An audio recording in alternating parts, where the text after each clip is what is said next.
Hello everyone. Today we are going to study nutrition in animals. We have already studied nutrition, need of nutrition and foodstuffs, nutrition plants in our previous videos. So today we are going to study how do animals obtain their nutrition from the nature. Okay, so let us start. Nutrition in animals. Now let us understand the introduction part of this topic. Nutrients. See, nutrients are normally obtained from food. Animals require nutrients for their growth and development, and these nutrients they obtain from the food. All the life processes run efficiently due to nutrients. What are life processes? Children, there are various activities going on inside our body like circulation, digestion, excretion, all the respiration. All these activities are able to be performed, or all the growth and development is possible because of the nutrients in our body. If we do not have adequate amount of nutrients in our body, we are going to suffer from deficiencies and our body will not function properly. There, whenever we eat food, this food is digested in the stomach and we obtain the nutrients from that food, and when these nutrients are obtained from the food, they are taken by the blood to the different parts of the body. For this purpose, the food is converted into soluble forms by an elaborate process. Next topic. Steps in nutrition. Children, what are the steps that are followed in the process of nutrition? These are the 5 steps: ingestion, digestion, absorption, assimilation and egestion. See, as we can see in the figure there, ingestion is taking in food inside the body through the mouth. Then it goes in the stomach where it gets digested. Then in the small intestine and the largest intestine, the nutrients are taken from the food and they are utilized for the growth and repair of the body. And at the last, the undigested waste material or the food material is thrown out of the body, and that process is called as egestion. Let us understand every process in detail. The first step was ingestion. Yes, just look here in the first step was ingestion, so we'll be studying ingestion first. Okay, now what is this? What do you see in the picture, children? We see a lady putting food inside her mouth. Yes, so this process of taking in food inside your body is called as ingestion. Intake of food in the body. The second step, the food which is taken in our mouth goes to our stomach, and that is where it gets digested. So the next step is digestion. Now what happens in digestion? See, in the stomach, various juices act on it, and the food which we have taken through the mouth gets digested there. Now, conversion of complex food in simple soluble form means what? See, suppose you eat any solid food or liquid food. Directly, the nutrients from those food cannot go inside your blood. Yes, so what our stomach does is, whatever food you have taken, it converts that into a simple soluble form so that it can be taken by the blood and supplied to the different parts of the body. Now, after the food is digested, this food is further shifted from the stomach to the intestines. And what happens there? Absorption happens there. Now, what is absorption? Taking enough soluble nutrients into the blood. So your food has got digested, the nutrients have been obtained from it, and this nutrients are pushed into the blood. So that process is called as absorption. Means the blood is absorbing the nutrients from the food. After taking that nutrients, what do we do with that? So that process is called as assimilation. Once that nutrients which are obtained, like for example you see a small intestine here. Now whatever nutrients is being absorbed from here is being utilized to repair see, if you can see here, it is utilized to repair and growth of various organs in our body, like If you see here, this is a lever given here. Yes, so this has been utilized to repair the various parts of the body. So that process is called as assimilation. And then after digesting whatever nutrients are taken and utilized, there are certain food which are not digested, and this undigested food is thrown out of the body, and that process is called as ingestion. So ingestion starts in the mouth, it goes in the stomach where it gets digested, then it goes in the intestine where the nutrients are absorbed, and in the process of assimilation they are utilized for the wear and tear of the body, and then whatever is remaining undigested food is thrown out of the body. Modes of nutrition. See children, in the plants we had studied that in plants we saw various ways of obtaining food, like we saw autotrophic plants and we saw insectivorous plants, we saw saprophytic plants and parasitic plants. See, there are various ways in which the animals obtain their food. So what are those? Let us understand. The first way of obtaining food is holozoic nutrition.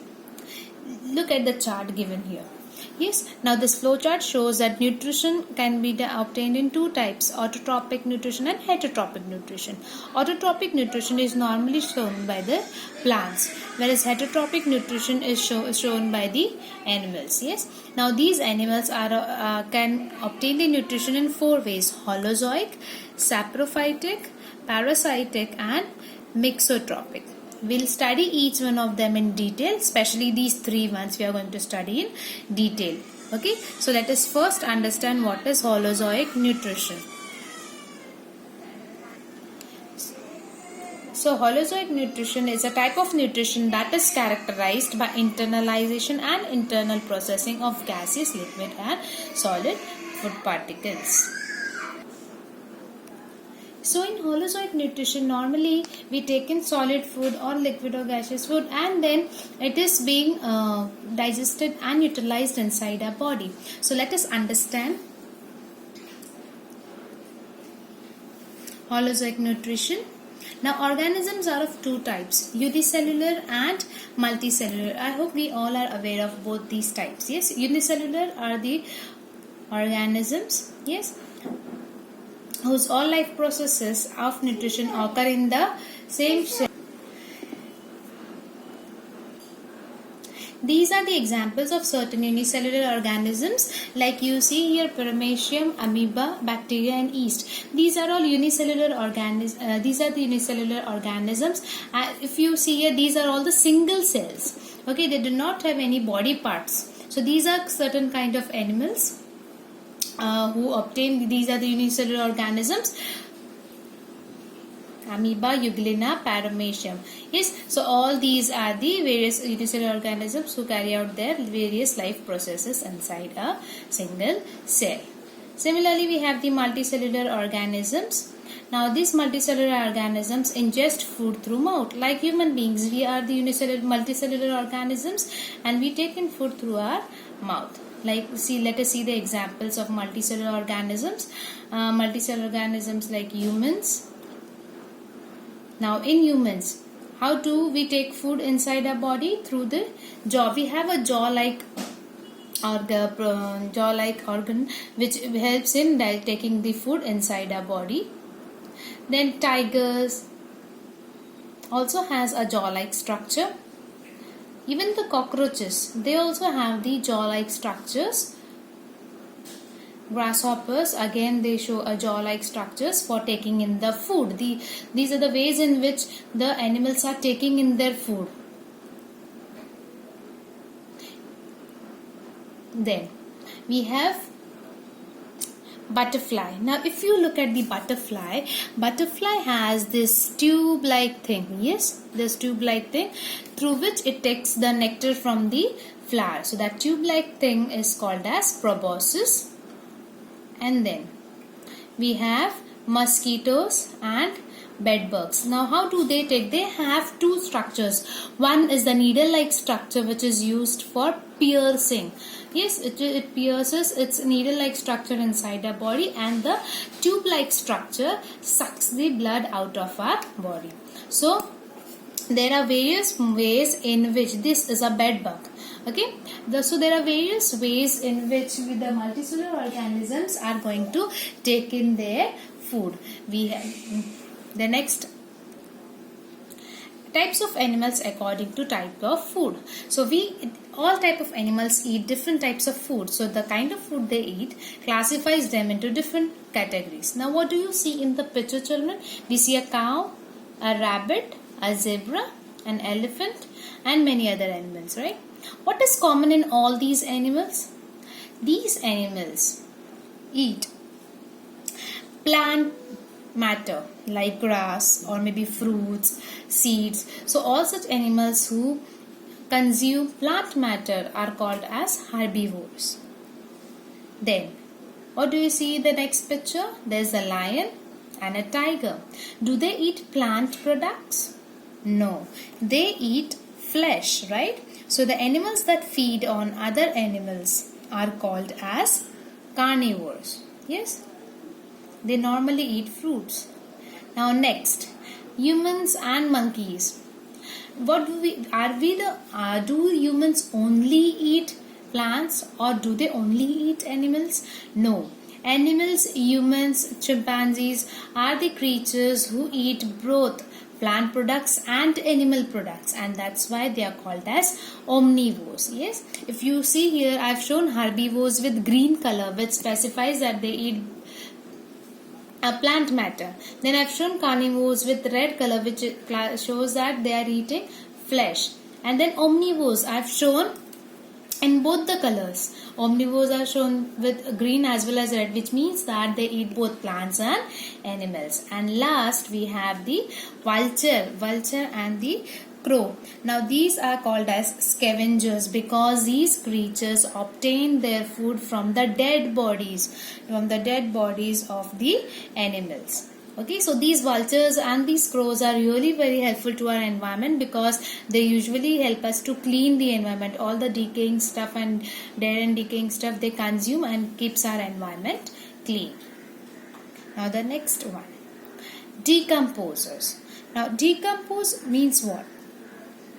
Can you see the picture? There are certain bacteria and fungi. Yes, now what do these do? See, there are certain microbes, the microorganisms, right, who decompose the dead and decaying organic matter and convert it back into the inorganic compounds by the decomposition process, and that is why they are called as decomposers. They keep the environment clean. Yes, so these are the do not get confused between the scavengers and decomposers. Okay, decomposers are usually the microorganisms, whereas when we are talking about the scavengers, they are the animals. Okay, so decomposers. Now let us proceed towards the next type of nutrition, which is saprozoic nutrition. So we have completed the first type of nutrition, which is holozoic nutrition, which included holozoic nutrition, in which they ingest food through mouth. So that was the important point in the holozoic nutrition. Now we'll be studying about the saprozoic nutrition. Now what happens in a saprozoic nutrition? Animals decompose. Now here animals are decomposing dead and decaying organic matter and utilize it as food. Like insects. Yes, can you see the various insects there? Grasshopper, butterfly, you have bee, bedbug, ladybug. Yes, all these insects are they normally feed on the dead and decaying matter. Then you have unicellular animals. Unicellular animals like paramecium, amoeba, bacteria and yeast. Then we also have houseflies. Yes, we have normally seen houseflies on the dead and decaying matter. And the next one that we have is ants. Ants also feed on dead and decaying matter, and the last one we see are the spiders. So these are certain creatures which feed on dead and decaying organic matter. They obtain their food through in this way, and that is why that mode of nutrition is called as saprozoic nutrition. These are second type of nutrition. And the last one, the parasitic nutrition. Now what is parasitic nutrition, children? See, in Holozoic we are consuming food through mouth. In Holozoic we are consuming food through mouth. In Saprozoic we are consuming food from the dead and decaying organisms. And in the parasitic, we obtained our food from another creature. Yes, we live on the body of that creature, or we live inside the body of the creature, and we obtained our food. So what is that called as? That is called as the parasitic nutrition. Let us understand it in detail. Look at the picture. Now what does this picture shows? It shows that a mosquito is sucking blood out of a human's body. Yes, so this kind of nutrition is called as the parasitic nutrition. Why do we call it as parasitic nutrition, and what happens in such kind of nutrition? See, dependent animal is called as parasite. See children, there are two creatures here. There is a human being and there is a mosquito. But mosquito is going to be a parasite because that mosquito is dependent on us to obtain blood, and therefore that mosquito is called as the parasite. Now parasite obtains food from host. That human is called as the host here. See, it is obtaining its food from the human. Yes, and that is why that human will be the host in this case. Does not kill the host. See children, a parasite wants to obtain its food from the host, and therefore if it kills the host, it will not get its food, and therefore parasite does not kill the host like it happens in prey and predator relationship. See, when a tiger wants to eat anything, it goes and it kills the another animal and it eats its flesh, right? But in mosquito is not going to do the same. It is going to continue taking the nutrition for a longer time, and that is why it is not going to kill the host. Types of parasitic nutrition. There are two types of parasitic nutrition: ectoparasite and endoparasitic. Now what is the difference in both of them? Let us understand. Now in ectoparasitic, lives on the surface and sucks blood or body juices. So these are generally this mode of nutrition. In this, animals normally suck the blood or any juices from a body by living on its surface. Whereas in endoparasite, the parasite lives inside the body of the host. It lives inside and it consumes the ready-made digested food. So whatever food a human being is eating or any creature is eating, it takes that digested food and satisfies its need for food. Let us understand the example of ectoparasites. Now these are the organisms which are living on the surface. Yes? So bedbug, tick, these lice and all these are examples. These are normally found in your hairs, or bedbug is found on the bed. So these they don't enter inside the body of human beings or any other creature. They will live on the animals or on the human beings and obtain their nutrition. They'll either suck the blood or any other fluid. Whereas in endoparasite, what happens? The creature goes inside the body of any organism, and that is why these tapeworm and roundworm, these are the kind of worms normally found in the intestines of a human body or any other creature, and they stay inside the body and they obtain the nutrition from our body. So these are the two types of nutrition that we see. So this ends the chapter. This ends the nutrition in animals. Thank you.